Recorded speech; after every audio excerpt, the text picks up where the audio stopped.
नमस्कार, स्वागत है आपका इंडिया साइंस चैनल के इस खास कार्यक्रम में जिसका नाम है कोरोना को हराना है। कोरोना संक्रमण के मामलों में तो लगातार कमी आ रही है, लेकिन दूसरी तरफ जो लोग कोरोना से ठीक हो चुके हैं उनमें कई महीनों के बाद भी स्वास्थ्य संबंधी दिक्कतें देखने में आ रही हैं। और इसी पर बात करने के लिए आज हमारे साथ मौजूद हैं दिल्ली के सफदरजंग अस्पताल में कम्युनिटी मेडिसिन विभाग के अध्यक्ष डॉक्टर जुगल किशोर। डॉक्टर साहब, इंडिया साइंस चैनल पर आपका बहुत बहुत स्वागत है। नमस्कार नमस्कार, thank you for involving me. जी डॉक्टर साहब, कोरोना संक्रमण की वजह से सबसे ज्यादा नुकसान फेफड़ों को ही होता है, लेकिन अब ये देखने में आ रहा है कि कोरोना से ठीक होने वाले लोगों को ट्यूबरकुलोसिस या टीबी की बीमारी भी हो रही है। क्या ये कोरोना की वजह से है या फिर इसके पीछे कुछ और वजह भी हो सकती है?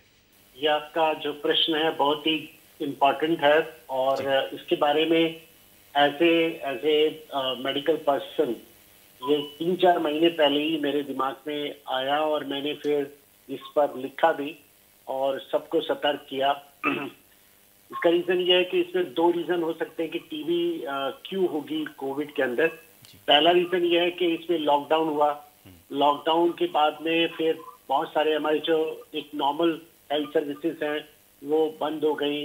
जो टीबी के मरीज थे या टीबी के मरीज अपने आप को दिखाना चाह रहे थे, जिनको सिम्टम होते हैं, वो अपने सिम्टम्स लेकर कहीं जा नहीं पाए और उनका जो एक अर्ली डिटेक्शन होना चाहिए था स्पूटम के थ्रू या और डायग्नोसिस के थ्रू, वो नहीं हो पाया। तो एक ये देखा गया कि उनके वो काफी इकट्ठे हो गए और जब लॉकडाउन खुला और नॉर्मल चीज हुई तो अचानक फिर बहुत तेजी से टीबी के लोग सामने आए। तो एक रीजन तो ये है कि बहुत तेजी से टीबी के मरीज बढ़े हैं, ये देखने को भी मिला है और डाटा में भी मिला है। दूसरा एक रीजन ये भी है कि जब शरीर में हमारे इम्यून सिस्टम डिक्रीज होता है या नीचे आता है, जैसे फॉर एग्जांपल आपको पता होगा कि HIV के अंदर जो हमारा एड्स बीमारी है उसमें हमारा इम्यून सिस्टम बिगड़ जाता है। तो सबसे पहली जो बीमारी होती है उस व्यक्ति को, एड्स के मरीज को, वो ट्यूबरकुलोसिस होती है। ट्यूबरकुलोसिस हमारे देश में एंडेमिक डिजीज है। जब कभी भी हमारा इम्यून सिस्टम खराब होता है तो टीबी उसमें ऊपर जाते हैं, रीएक्टिवेशन हो जाता है। या ये देखा गया कि जिनके अंदर न्यूट्रिशन की कमी है या और दूसरे फिनोमिना हैं जो शरीर को कमजोर करते हैं, तो देखा गया कि उसमें टीबी हो जाती है। तो कोविड के अंदर टीबी का होना एक बहुत ही स्वाभाविक था और इसीलिए टीबी के बाद में कोविड के बाद में हमने टीबी के पेशेंट देखना शुरू किए और बहुत तेजी से इनके अंदर टीबी के मरीज दिख रहे हैं। जी डॉक्टर साहब, किन लक्षणों के आधार पर हम ये जान सकते हैं कि किसी को टीबी है और उसे चिकित्सक की सलाह लेनी चाहिए? बिल्कुल, जो टीबी के लक्षण हैं वो जगह जगह पर उसको दिखाया जाता है। उसमें 2 हफ्ते से ज्यादा अगर किसी को खांसी है और उसको बलगम आ रहा है तो हमें स्पूटम एग्जामिनेशन करना है। अगर किसी वजह से उसका स्पूटम नहीं निकल पाता और उसका वजन कम हो रहा है या भूख नहीं लग रही है, तब भी हम उसका टेस्ट करेंगे और हो सकता है कि उसको टीबी हो। बड़ा इंटरेस्टिंग बात यह है कि जो मरीज कोविड में हुए थे उनके अंदर 4 हफ्ते के बाद में, 1 महीने के बाद में फिर उसको कुछ ऐसे लक्षण आते हैं जिसको हम पोस्ट कोविड या लॉन्ग कोविड कहते हैं, वो देखने को मिल रहा है। और उसके अंदर भी जो सिम्टम्स हैं वो ऑलमोस्ट वही है जो टीबी के होते हैं। जैसे कि आप अगर देखें तो ये सिम्टम्स आपको दिखाई देंगे जो हमें ये क्या बोलते हैं, जैसे कॉफ है या उसके शरीर में पूरा कमजोरी आ गई या सांस लेने में उसको तकलीफ हो रही है, गला खराब है उसका, और या फिर फीवर उसको रहेगा। और बड़ा इंटरेस्टिंग है कि जो कोविड के अंदर सिम्टम्स होते हैं जैसे कि उसका टेस्ट या उसका स्मेल चला जाना, तो ये 1 महीने बाद में भी उसको पेशेंट को हो सकता है। उसको हम लॉन्ग कोविड बोलते हैं या पोस्ट कोविड प्रॉब्लम बोलते हैं, जो कि कंटिन्यूस रहती है उसको और वो कई महीने तक होती है। तो वो पोस्ट कोविड में हम टीबी को डेफिनेटली देखना चाहिए और हो सकता है कि उसको टीबी हो। जी डॉक्टर साहब, अगर लंबे समय तक अगर किसी को इस तरह के लक्षण हैं और वो नहीं जाता है डॉक्टर के पास, मतलब जो इलाज टीबी का होना चाहिए वो नहीं मिलता है, तो उस स्थिति में किसी को क्या नुकसान हो सकता है डॉक्टर साहब?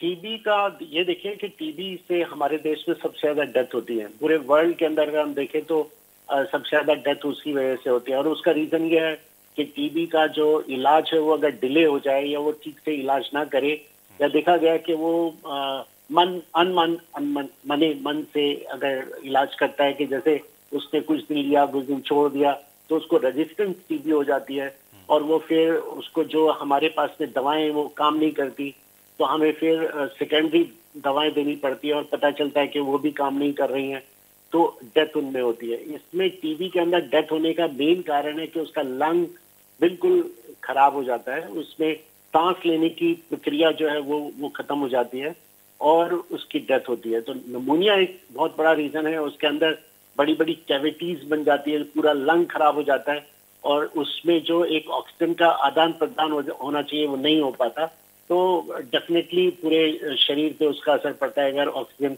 हमारी ठीक से नहीं जाती।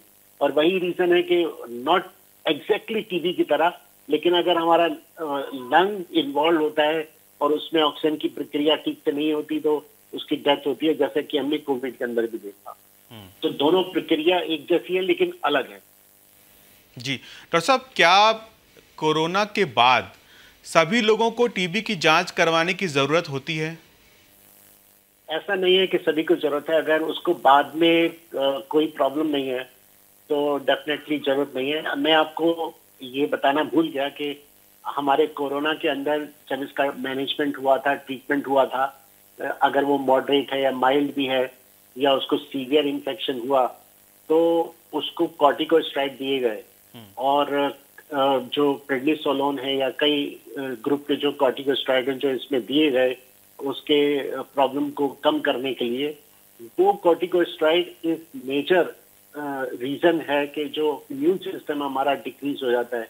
कॉर्टिकोस्टेरॉइड हमारे शरीर के इम्यून सिस्टम को सप्रेस करता है, तो वो भी एक बहुत बड़ा रीजन रहा कि इन कोविड पेशेंट में टीबी होने के चांसेस हमारे बढ़ गए। अब ये कहना कि सभी को ये तकलीफ होगी ऐसा नहीं है। उसमें से ये देखा गया कि जिन लोगों ने कॉर्टिकोस्टेरॉइड लिया था वो 2 से 7 गुना बढ़ जाता है उनके अंदर, लेकिन सभी को नहीं है। ये भी ध्यान रहे कि अगर उसको कोई खांसी नहीं है, बिल्कुल ठीक हो गया है, तो उसको डेफिनेटली टीबी की जरूरत नहीं, टीबी का जांच कराने की। लेकिन उसको कफ है, कंटिन्यूअसली कफ रहता है, बलगम आना शुरू हो गया, उसको फीवर होना शुरू हो गया, उसकी कमजोरी हो रही है, तो डेफिनेटली उसको अपना टीबी का इलाज, टीबी का कराना चाहिए। जो डायग्नोसिस है या उसका जो जांच है वो जरूर करानी चाहिए। जी डॉक्टर साहब, कोरोना में ये देखा गया है कि बहुत से लोग ऐसे हैं जिनको कि फेफड़ों में बहुत इन्फेक्शन हो गया, 50% तक 70% तक इन्फेक्शन उन लोगों को हो गया। तो क्या इन लोगों को, और खासकर जिनको स्टेरॉइड्स भी दिए गए, तो क्या इन लोगों को आप सलाह देंगे कि ये लोग ठीक होने के बाद टीबी की जांच करवाएं? मैंने आपको बताया कि अगर जैसे उनका लंग खराब हुआ था और वो रिकवर कर गए और 1 महीने बाद में वो बिल्कुल ठीक ठाक हैं, जिसमें कोई लक्षण, जैसे मैंने आपको बताया, वो लक्षण नहीं है, तो जरूरी नहीं है कि वो उसको जाके अपना इलाज कराना चाहिए या अपना जांच करानी चाहिए।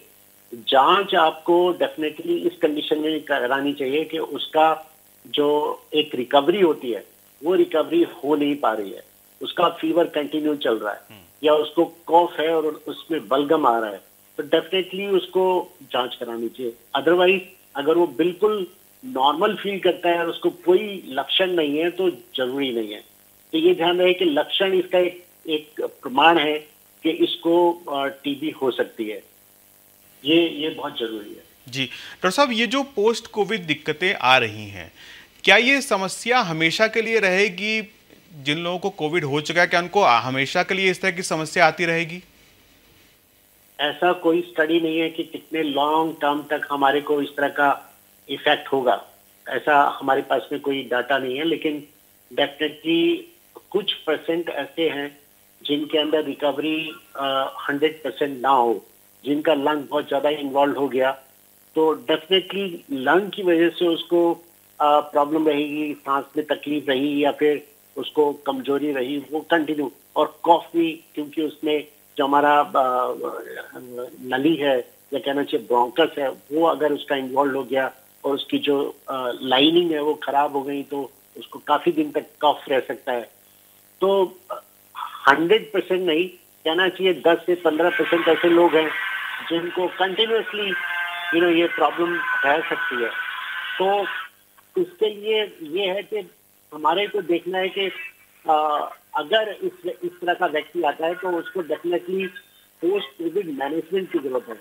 कि अगर उसको रेस्पिरेटरी प्रॉब्लम चल रही है या दिमाग के अंदर कोई प्रॉब्लम चल रही है या फिर उसके नाक में या फिर उसके स्किन के ऊपर कार्डियोवास्कुलर या गैस्ट्रिक प्रॉब्लम है या मसल्स के अंदर जैसे जॉइंट में मसल्स में पेन शुरू हो जाता है या एक कॉग्निटिव इम्पेयरमेंट जिसको हम ब्रेन फॉगिंग बोलते हैं, जिसमें लॉस ऑफ कंसंट्रेशन होता है या हेडेक कंटिन्यू रहता है, तो अगर इस तरह के लॉन्ग कोविड के सिम्टम्स हैं तो उसका मैनेजमेंट चाहिए। ये नहीं कि हम उसे छोड़ दें।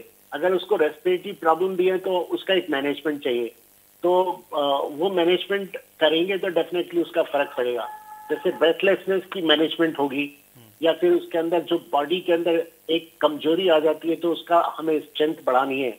और अगर उसकी एपेटाइट ठीक नहीं है या खाने का तरीका उसका अब ठीक नहीं हो पा रहा है तो हमारे को वो इंक्रीज करना है, उसका इम्प्रूव करना है। या फिर उसकी जो मेमोरी है या थिंकिंग प्रोसेस है उसमें कुछ क्लाउडिंग हो गई है तो हमें उसको मैनेज करना है। डेली लिविंग जो उसको मैनेज करना है। जो उसके अंदर स्ट्रेस बढ़ गया है उसको मैनेज करेंगे। तो हमें देखना चाहिए कि उसको हमें पूरा मैनेजमेंट की जरूरत है इस तरह के पेशेंट को, और वो काफी हद तक हम उसको रिकवर करा सकते हैं। डॉक्टर साहब, क्या किसी की इम्यूनिटी से भी फर्क पड़ता है कि जिसकी इम्यूनिटी कमजोर हो उसको पोस्ट कोविड दिक्कतें ज्यादा आती हैं? बिल्कुल। अगर किसी की इम्यून सिस्टम खराब है, देखो इम्यून सिस्टम हमारा बहुत ही इंपॉर्टेंट होता है किसी भी और दूसरी बीमारियों को मैनेज करने के लिए। अगर आपका इम्यून सिस्टम खराब है तो उसको छोटी मोटी इन्फेक्शन वायरल बैक्टीरियल प्रोटोजोल होती रहेंगी, तो उसको ज्यादा पॉसिबिलिटी है कि वो पोस्ट कोविड में इन्फेक्शन होते रहे उसको। तो डेफिनेटली इम्यून सिस्टम पे हमें फोकस करना है। इम्यून सिस्टम उसका एक्टिवेट कुछ हद तक होता है कि इन्फेक्शन के बाद में जो वायरस उसके अंदर गया है उसके अगेंस्ट में एंटीबॉडीज बनती है। तो वो अगर अच्छे से नहीं बनी या हमने उसको बहुत सारे कोविड कॉर्टिकोस्टेरॉइड दिए इसकी वजह से नहीं बनी, तो हमें उसको इम्प्रूव करना है। इम्यून सिस्टम अगर किसी व्यक्ति का कमजोर हो गया है तो हमारे पास में तरीके हैं कि हम उसको कैसे इम्प्रूव करेंगे। इम्यून सिस्टम इम्प्रूव करने का तरीका है बहुत अच्छा खाना खाना, मतलब कि एक संतुलित आहार हमें उसे देने की जरूरत है। उसका स्ट्रेस बिल्कुल मैनेज करना है। अगर स्ट्रेस हमेशा उसका बना रहेगा तो इम्यून सिस्टम उसका डिक्रीज हो जाएगा। उसकी जो रेस्पिरेटरी पावर है, अगर वो ठीक से सांस नहीं ले पा रहा है तो हमें उसका रेस्पिरेशन बढ़ाना है। तो उसके तरीके हैं कि आप जैसे आपने देखा होगा कि अगर लंग्स में इंफेक्शन हो जाता है उसके बाद में फिर हम लंग की एक्सरसाइज कराते हैं, उसको डीप इंस्पिरेशन एक्सपिरेशन कराते हैं और उसमें फॉरवर्ड बेंडिंग के साथ में हम उसको कोशिश करते हैं। वो हमेशा अगर लेटेगा तो अपने पीठ के बल नहीं लेटेगा बल्कि करवट लेके लेटेगा, जिससे कि उसका जो इफेक्ट है शरीर का प्रभाव हमारे लंग्स पे पड़ता है वो कम पड़े। तो ये सब ऐसी टेक्निक्स हैं जो अगर हम कंटिन्यू उसको करें तो उसका इम्यून सिस्टम भी इम्प्रूव करता है। न्यूट्रिशन उसमें बहुत इंपॉर्टेंट है। न्यूट्रिशन के अंदर दो चीजें और देखी गई, एक तो विटामिन डी। ये हम एडवोकेट करते हैं कि इन लोगों के अंदर जो पोस्ट कोविड वाले हैं उनके अंदर हमें खूब अच्छे से विटामिन डी देना चाहिए।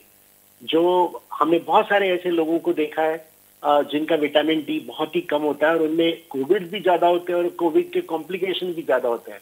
तो इम्यून सिस्टम को इम्प्रूव करने के लिए विटामिन डी की जरूरत है और हमें विटामिन ए की जरूरत है। बहुत सारे विटामिन है जैसे बी कॉम्प्लेक्स वाले विटामिन है वो जरूरत है।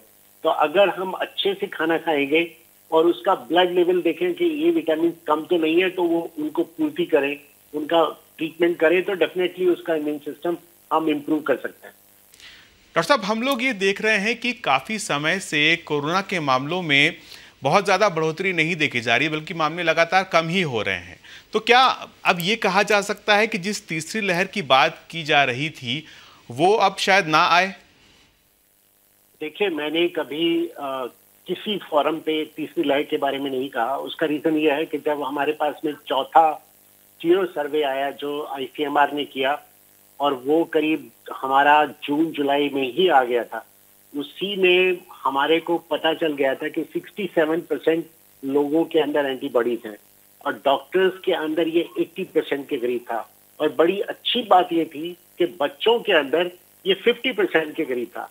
तो ये मैं मान के चल रहा था कि जो हमारी पहली लहर थी, उस पहली लहर के अंदर भी कम से कम 25 से 30% लोगों को इन्फेक्शन हो गया था और एंटीबॉडीज बन गए थे। उन लोगों को इन्फेक्शन दोबारा नहीं हुआ। तो वो लोग और ये जो नए सेकंड लहर के दोनों मिला के मैं ये मान के चल रहा था कि 80-85 और ज्यादा % लोगों को इन्फेक्शन हो गया। अब बाद में थोड़ा बहुत रहा वो, और वो ऐसे इलाकों में रहा जो बहुत ही रूरल डिफिकल्ट एरियाज थे। और केरल के अंदर बहुत हमेशा से लोग कहते रहे कि भाई वहां पर हालत खराब है। और ये मैं ये मान के चलता हूं कि केरल एक ऐसा प्रदेश है जिसने अपने कोविड को बहुत अच्छे तरीके से मैनेज किया। उन्होंने बीमारी को बहुत हाई लेवल तक नहीं होने दिया। जो हमारे अंदर सेकेंड लहर के अंदर इतने लोग मरे, केरल के अंदर नहीं हुए, क्योंकि उन्होंने पहले से ही उसको बहुत लोअर लेवल पे रखा। और ये ध्यान रहे कि ये वायरस जो था ये सभी को होना था, तो उन्होंने लोअर लेवल पे इन्फेक्शन होता रहा। क्योंकि सभी को होना था, इसलिए इन्फेक्शन वहां पर काफी दिनों तक रहा। अभी भी वहां पर इन्फेक्शन हो रहा है, लेकिन कोई भी ऐसा मरीज नहीं हो रहा वहां पर कि जिसकी डेथ हो रही हो। उन्होंने बहुत अच्छे तरीके से मैनेज किया। तो ये मैं मान के चलता हूँ, जब ऑलरेडी 85% हो गए थे और हमारे कुल 10% या 15% लोग रह गए, तो थर्ड लहर तो होनी नहीं थी। जब तक कि कोई ऐसा नया वायरस नहीं आता जो कि पुराने जितने भी हमारे एंटीबॉडीज बने हैं उनको वो नकार दे या उनको बाईपास कर दे और फिर वो दोबारा से इन्फेक्शन करे, तब तो थर्ड लहर आनी थी, अदरवाइज नहीं आनी थी। और ये बच्चों के अंदर भी नहीं आनी थी, क्योंकि बच्चों को भी 50% पॉजिटिव मिला। और मैं ये मान के चलता हूँ कि जिस घर के अंदर कोरोना वायरस हुआ है, कोरोना इन्फेक्शन हुआ है बड़ों के अंदर, तो बच्चों में ऑलरेडी हो गया था। बच्चों के अंदर ज्यादातर माइल्ड इन्फेक्शन होता है, उनको खांसी जुकाम होगा, थोड़ा बुखार होगा और वो ठीक हो जाएंगे। और ये हर घर के अंदर देखा बच्चों के अंदर होते हुए। तो इसलिए मैं मान के चलता था कि ये ना बच्चों में होना है, ना कोई थर्ड लहर आनी है, और अब सब एक्सेप्ट कर रहे हैं कि कोई थर्ड लहर नहीं आनी है। लेकिन डॉक्टर साहब, अभी भी मास्क पहनना और कोविड अनुरूप व्यवहार का पालन करना ये अभी कितना जरूरी है, खासकर अब जब त्योहारों का मौसम शुरू हो गया है?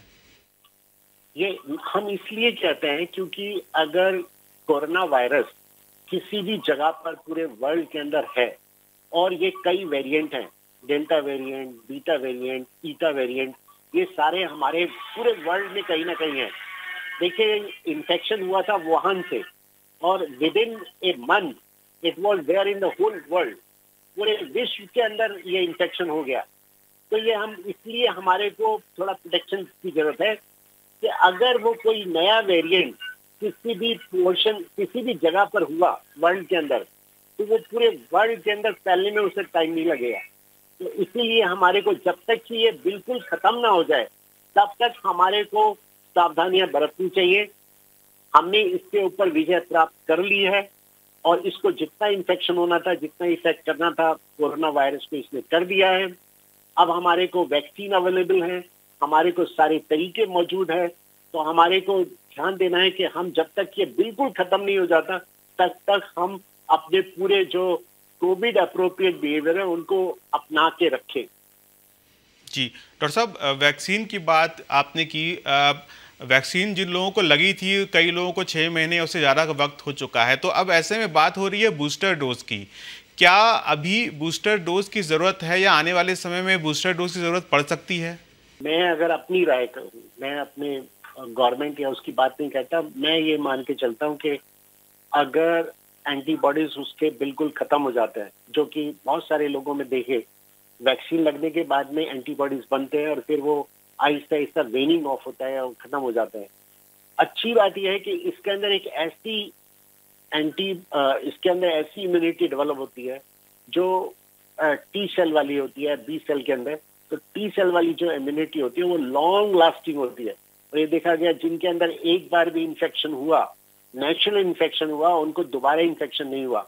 जिनको वैक्सीन लगे उनके अंदर इंफेक्शन जरूर हुआ, लेकिन जिनको बीमारी हुई उनको दोबारा नहीं हुआ। तो जिनको वैक्सीन लगे हैं और कोई इंफेक्शन नहीं हुआ तो डेफिनेटली उनकी एंटीबॉडीज कम होंगी और उनको हमेशा खतरा बना रहेगा।